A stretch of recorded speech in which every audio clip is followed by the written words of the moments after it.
Mathematics.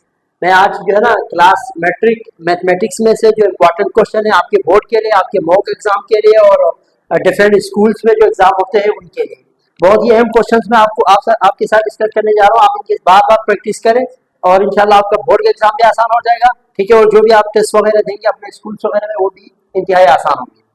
तो start करते हैं सेक्शन बी। सेक्शन बी में क्वेश्चन नंबर 1 है, अगर आपके पास ए में ये एलिमेंट मौजूद हो 1 2 3 5, बी में 1 3 5 7 एलिमेंट मौजूद हो, तो आपने प्रूफ क्या करना है, ए सिमेट्रिक डिफरेंस बी। ठीक है, पहले ये लेफ्ट हैंड साइड के तौर पर इसको प्रूफ करेंगे किसके साथ, आपके पास राइट हैंड साइड के साथ। राइट हैंड साइड में ए यूनियन बी, ठीक है, डिफरेंस ए इंटरसेक्शन बी। इसी तरह इसका दूसरा पार्ट क्या है, ए डिफरेंस बी। ये पहले आपने लेफ्ट हैंड साइड के तौर पर इसके आंसर लेके आ रहे हैं, फिर राइट हैंड साइड में A difference B union B difference है।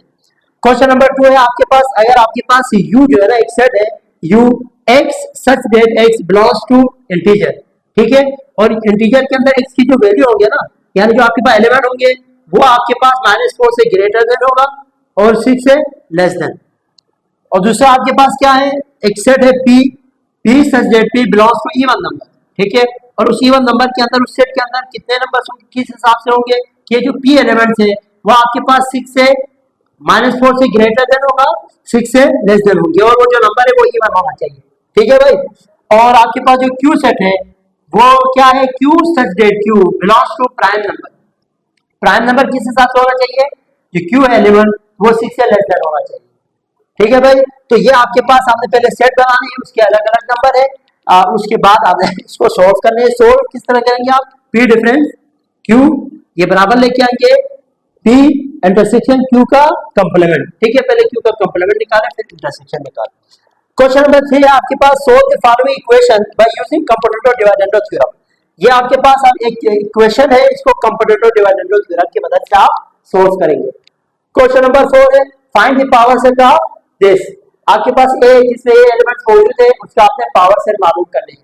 क्वेश्चन 5 है, show that 1 + omega - omega square के ऊपर whole cube -1 - omega + omega square whole cube.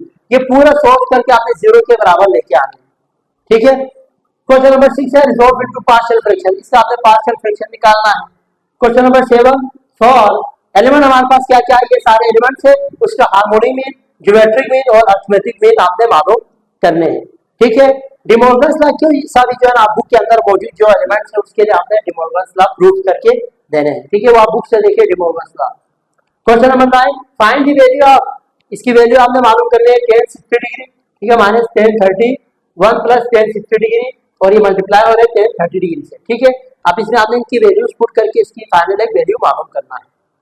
Question number 10 है हमारे पास, find the area of sector with central angle of, यहाँ पे एंगल, ठीक है, angle of π/4 radian in a circle of radius 4 centimetre.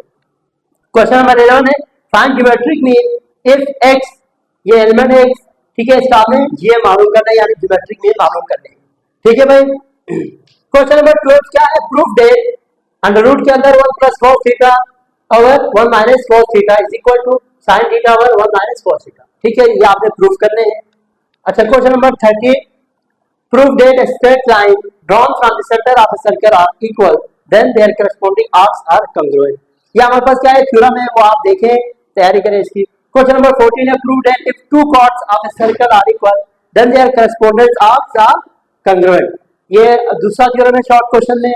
और तीसरा क्या है, prove that the angle in a segment less than a semicircle is greater than a right angle। ठीक है, क्वेश्चन नंबर 16 है, find the cube root of -125। Cube root मालूम करना आपको आना चाहिए। और क्वेश्चन नंबर 17, ये सेक्शन बी का लास्ट क्वेश्चन है, if alpha beta are the roots of the equation px² + qx + q, ठीक है, इज इक्वल टू 0, देन फाइंड व्हाट, अल्फा और बीटा उसके ऊपर अंडर रूट प्लस बीटा और अल्फा उसके ऊपर अंडर रूट। ठीक है, तो इसके आपने क्या मालूम करने हैं, रूट्स मालूम करने हैं। इस तरीके से हमारे पास सेक्शन बी में यही क्वेश्चन, इन्हीं क्वेश्चंस की आप प्रॉपर तैयारी करें। अब हम डिस्कस करते हैं सेक्शन सी। आ जाओ यार। अच्छा जी, सेक्शन सी में क्वेश्चन नंबर 1 आपके पास क्या है, ए के अंदर कुछ एलिमेंट्स गिवन है 3/3 मैट्रिसेस, बी के अंदर भी 3/3 मैट्रिक्स के एलिमेंट्स आपके पास गिवन है, बी भी आपके पास क्या है 3/3 है, और सी भी आपके पास क्या है 3/3। आपने क्या करना है, ए इंटू बी सी, पहले बी सी का आप इनको मल्टीप्लाई करें आपस में, फिर जो आंसर आएगा उसको ए के साथ मल्टीप्लाई करके एक आंसर आएगा, फिर आप क्या करेंगे ए और बी को आपस में मल्टीप्लाई करें, जो आंसर आएगा उसको सी के साथ मल्टीप्लाई करें, तो दोनों बराबर आने चाहिए। ठीक है, अब जो क्वेश्चन हमारे पास 2 है वो find the solution bye matrix inversion method. Matrix inversion method के थ्रू हमने क्या मालूम करना है, सॉल्यूशन मालूम करना है, जिसमें 2x + 3y = 14, ठीक है, -4 + y = 28। पहले इनके लिए आपने एलिमेंट्स तरतीब देने हैं, ठीक है, उसके बाद आप ये इन्वर्जन मेथड के थ्रू और क्रेमर्स रूल के तहत मालूम करेंगे, दोनों का आंसर आपके पास सेम आना चाहिए। क्वेश्चन नंबर 3 है, proof that in a straight angle triangle the square of the length of hypotenuse is equal to the sum of the square of the length of the other two sides। ये एक theorem है। दूसरा theorem है section C में, proof that the line parallel to one side of a triangle and intersecting the other two sides divides them proportionally. Question number 6 हमारे पास क्या है, draw to unequal circles, ठीक है, of radii 3.3 centimetre and 2.1 centimetre with centres A and B respectively such that measurement AB is equal to 8 cm। draw direct common tangent to these circle। ये आपके पास question number 6 है। 7 की अगर आप बात करें डियर स्टूडेंट्स, क्वेश्चन नंबर 7 में proof that the tangent of a circle and the radial segment joining the points of contact and the center are perpendicular to each other। Theorem number 7, ठीक है। और theorem number 8, prove that if two circles touch externally the distance between their centers is equal to the sum of their radii। Book खोलें, देखिए उसके अंदर इंशाल्लाह आपको ये थ्योरम्स मिलेंगे। भरपूर तैयारी करें। उम्मीद करता हूँ आपके बोर्ड के जितने भी आपके पास जो है क्वेश्चन है वो इसी से रिलेटेड आएंगे।